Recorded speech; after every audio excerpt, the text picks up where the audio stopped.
Lorsque le Bitcoin est apparu, les premiers utilisateurs de crypto avaient des besoins plutôt simples. Il leur suffisait de pouvoir envoyer des transactions et vérifier le solde de leur portefeuille. Des fonctions qu'à peu près n'importe quel portefeuille et n'importe quel nœud réseau pouvaient remplir sans trop de problèmes. Mais aujourd'hui, le monde de la crypto n'est plus aussi simple qu'il l'était à cette époque. La première complication est apparue avec les premières altcoins. À partir de leur naissance, il n'y avait plus juste le Bitcoin, mais la crypto, un écosystème nébuleux composé de dizaines de chaînes qui ne contiennent pas les mêmes données. Et la deuxième complication est apparue en 2014 avec Ethereum. Parce qu'à partir de là, au-delà des nœuds réseaux et des utilisateurs finaux, il est apparu une catégorie supplémentaire qui est celle des développeurs d'applications et fournisseurs de services. Ce sont des utilisateurs avancés qui n'ont pas forcément l'envie ou les moyens de faire tourner un nœud réseau, mais qui ont tout de même besoin d'accéder aux données présentes sur différentes blockchains d'une manière ou d'une autre. Parce que sans données, certaines de leurs applications ont du mal à fonctionner.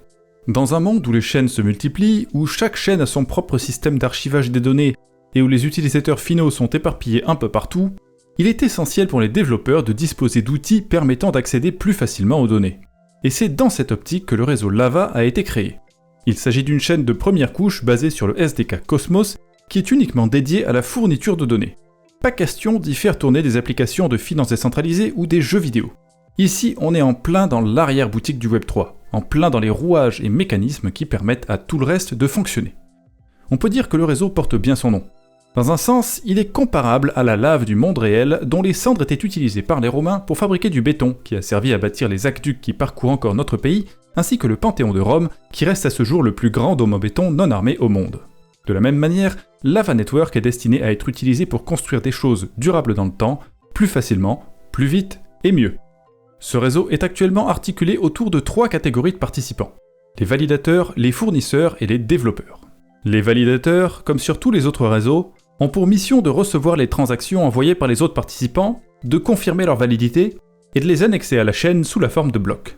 Pour cela, ils ont besoin de mettre en jeu des jetons Lava et de faire tourner des serveurs informatiques suffisamment puissants pour gérer le flux de transactions entrantes. Les exigences ne sont pas très élevées sur Lava par rapport à d'autres réseaux comme Solana, mais on ne peut pas non plus valider des blocs avec un PC portable d'il y a 15 ans. Un petit investissement sera requis pour obtenir le matériel nécessaire. Ensuite, il y a sur ce réseau les fournisseurs, ce sont en quelque sorte les sources de données sur lesquelles le réseau Lava repose. Il s'agit de propriétaires de nœuds RPC d'autres chaînes comme Ethereum.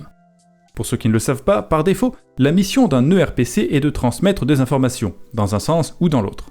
Ils peuvent par exemple indiquer aux utilisateurs que telle ou telle transaction a été confirmée et publiée à telle date sur la blockchain sous-jacente, et ils peuvent aussi transmettre vers les validateurs les transactions que les utilisateurs souhaitent publier. Lorsque vous envoyez une transaction avec MetaMask, le portefeuille est paramétré par défaut pour que vous envoyiez vos transactions au nœud RPC d'Infura, qui va ensuite transmettre votre transaction au validateur réseau. Transmettre des informations à un tiers, que ce soit fait directement ou par le biais de Lava, ça ne change pas grand-chose pour eux. La mission reste la même. Pour participer sur Lava, tout ce qu'ils auront à faire en plus, c'est de faire également tourner sur leur serveur une petite application qui communique avec le réseau Lava et qui leur permet d'agir comme fournisseur de données. Lorsqu'ils reçoivent à travers Lava une requête pour des informations qui se trouvent sur leur blockchain, ils consultent les données de la chaîne et envoient au demandeur les informations requises en échange d'un paiement, qui est lui aussi transmis à travers le réseau Lava. On a donc d'un côté les validateurs Lava qui s'occupent de gérer le système de requête et de paiement, et les fournisseurs qui sont des nœuds RPC d'autres réseaux et souvent également validateurs de ces mêmes réseaux. Et en dehors de ces deux catégories, il y a donc la troisième et dernière, celle des développeurs. Dans le contexte de Lava Network, ils sont à la fois contributeurs et utilisateurs finaux. En effet, certains d'entre eux pourront avoir développé une application qui a besoin de données, auquel cas ils seront simples utilisateurs et enverront des paiements aux fournisseurs en échange des informations obtenues. Mais pour ceux d'entre eux qui le souhaitent, les développeurs pourront aussi participer au fonctionnement de Lava, notamment en créant ce qu'on appelle des specs, c'est-à-dire des spécifications. Et c'est là que le réseau Lava est particulièrement original. En effet, les systèmes de transmission d'informations existants sont souvent compatibles avec un nombre de chaînes limité.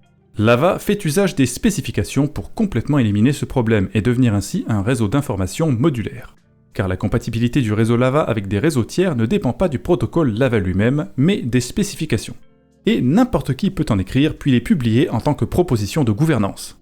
Ensuite, ce sont les détenteurs du jeton Lava qui vont voter si, oui ou non, ils valident la mise en place de cette spécification sur le réseau. Les spécifications sont donc à quelque sorte à mi-chemin entre des contrats intelligents et des propositions d'amélioration du protocole de base, comme les EIP d'Ethereum. Elles ne changent pas le fonctionnement du réseau Lava lui-même, mais elles permettent d'ajouter un module supplémentaire pour le rendre compatible avec une autre chaîne. Le nombre de réseaux que l'on peut atteindre à travers Lava est donc illimité, au moins en théorie. Il faut quand même, évidemment, qu'il y ait quelqu'un qui a envie de rédiger une spécification pour Lava, qu'elle soit validée par la gouvernance, et qu'il y ait des fournisseurs pour le réseau souhaité. S'il n'y a absolument aucun ERPC d'une chaîne donnée qui veut être fournisseur sur Lava, les utilisateurs ne vont pas aller très loin. Mais c'est précisément pour éviter ce cas de figure que la gouvernance intervient avant le déploiement des spécifications. Quant à la vitesse d'apparition des nouvelles chaînes, elle va en fait dépendre de l'intérêt économique de l'opération. Dès qu'il sera un peu rentable de transmettre des informations à propos d'une nouvelle chaîne, il y a des gens qui vont rédiger des spécifications et devenir fournisseurs. Le système est autorégulé et dépend surtout de l'attractivité économique de l'activité de fournisseur pour la nouvelle chaîne. Dès qu'une chaîne verra sa capitalisation et son nombre d'utilisateurs augmenter au-delà d'un certain seuil, vous pouvez être à peu près sûr qu'elle deviendra accessible à travers Lava très rapidement. Et puis, ce qui est encore plus intéressant avec les spécifications, c'est qu'elles ne s'arrêteront pas toujours à la fourniture d'informations en tant que ERPC. Il s'agit à l'heure actuelle de la seule fonction qu'elles peuvent remplir, mais dans le futur, le réseau Lava sera amélioré pour qu'il soit également possible de mettre en place avec les spécifications des systèmes d'Oracle, ainsi que des services d'indexation de données similaires à The Graph, sur lequel j'avais réalisé une vidéo il y a 2 ans. Maintenant, la question que l'on peut se poser, c'est qu'est-ce qu'on fait quand on ne peut assumer aucun de ces 3 rôles ? Comment est-ce qu'on participe ? La réponse est très simple. Comme pour la plupart des chaînes Cosmos, il est possible d'investir dans le jeton Lava et de les déléguer au profit du validateur de votre choix, afin de contribuer au fonctionnement du réseau. Et comme le mainnet vient tout juste d'arriver, vous en avez désormais la possibilité. On va donc voir ça ensemble, et pour ceux d'entre vous qui souhaitent stacker des jetons, je vais vous mettre dans la description l'intégralité des liens nécessaires. La procédure est la suivante. D'abord, il va falloir acquérir des jetons Lava. La première réserve de liquidité créée se trouve sur Uniswap pour Arbitrum, et c'est donc là que je vais aller. Si vous n'avez pas de fonds sur Arbitrum, vous pouvez en envoyer dessus en passant par le pont officiel. Une fois que c'est fait, direction Uniswap et cette réserve de liquidité Lava officielle. Vous échangez vos jetons comme d'habitude avec Uniswap et vous vous retrouvez avec des jetons Lava emballés par Axelar sur le réseau Arbitrum. C'est un choix qui peut laisser perplexe puisqu'une paire sur Osmosis aurait pu faire l'affaire aussi pour les aficionados de Cosmos. Mais il est vrai qu'en mettant cette paire sur Arbitrum, ils ont facilité la vie à tous les utilisateurs assidus de l'écosystème Ethereum, qui sont un peu plus nombreux. Quoi qu'il en soit, vous vous retrouvez maintenant avec un jeton destiné à être staké sur la chaîne Lava, mais qui n'est ni sur la chaîne Lava, ni même sur une chaîne Cosmos. Il n'est donc pas possible de simplement transférer le jeton d'une chaîne à l'autre avec la majorité des portefeuilles. Pour cela, vous pouvez toutefois passer par le site recommandé par l'équipe Lava, Squid Router. Avec le lien fourni, vous tomberez directement sur cette page qui vous propose d'envoyer des jetons Lava situés sur Arbitrum vers la chaîne Lava elle-même. Les frais de transaction sur Arbitrum étant très faibles, ça ne vous coûtera quasiment rien. Tout ce qu'il faudra faire, c'est de connecter votre portefeuille Arbitrum, dans mon cas il s'agit de Metamask, indiquer la quantité à envoyer, et connecter votre portefeuille pour les chaînes Cosmos afin que votre adresse Lava soit détectée aussi. Après c'est très classique. Comme pour Uniswap, il y a 2 transactions à valider, une pour permettre à l'application de déplacer les jetons en question, et une autre pour effectuer ce déplacement. Après avoir validé les 2 transactions, il faudra attendre quelques minutes pour que les jetons apparaissent sur votre portefeuille Lava. À ce sujet d'ailleurs, sur Kepler, Lava n'est pas paramétré comme réseau affiché par défaut, surtout puisque le mainnet vient tout juste d'arriver. Pour s'en assurer, vous pouvez ajouter le réseau manuellement au portefeuille. Pour cela, il faut aller sur la page dédiée de Kepler qui permet d'ajouter des chaînes non standards.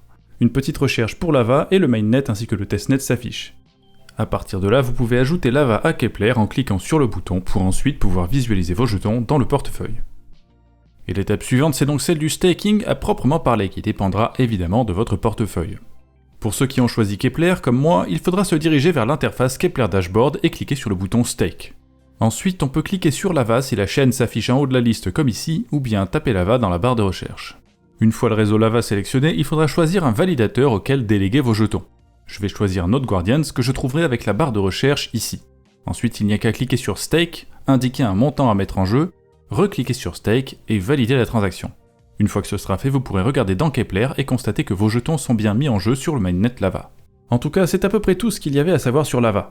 Alors si ce réseau vous intéresse et que vous voulez y investir, je vous laisse aller voir la description. Accessoirement, vous pourrez aussi aller voir le podcast sorti il y a quelques jours dans lequel mon collègue Greg interviewe l'un des cofondateurs de Lava. Et comme toujours, je vous souhaite bonne chance dans vos investissements et j'espère qu'on se reverra très bientôt sur la chaîne YouTube du Journal du Coin.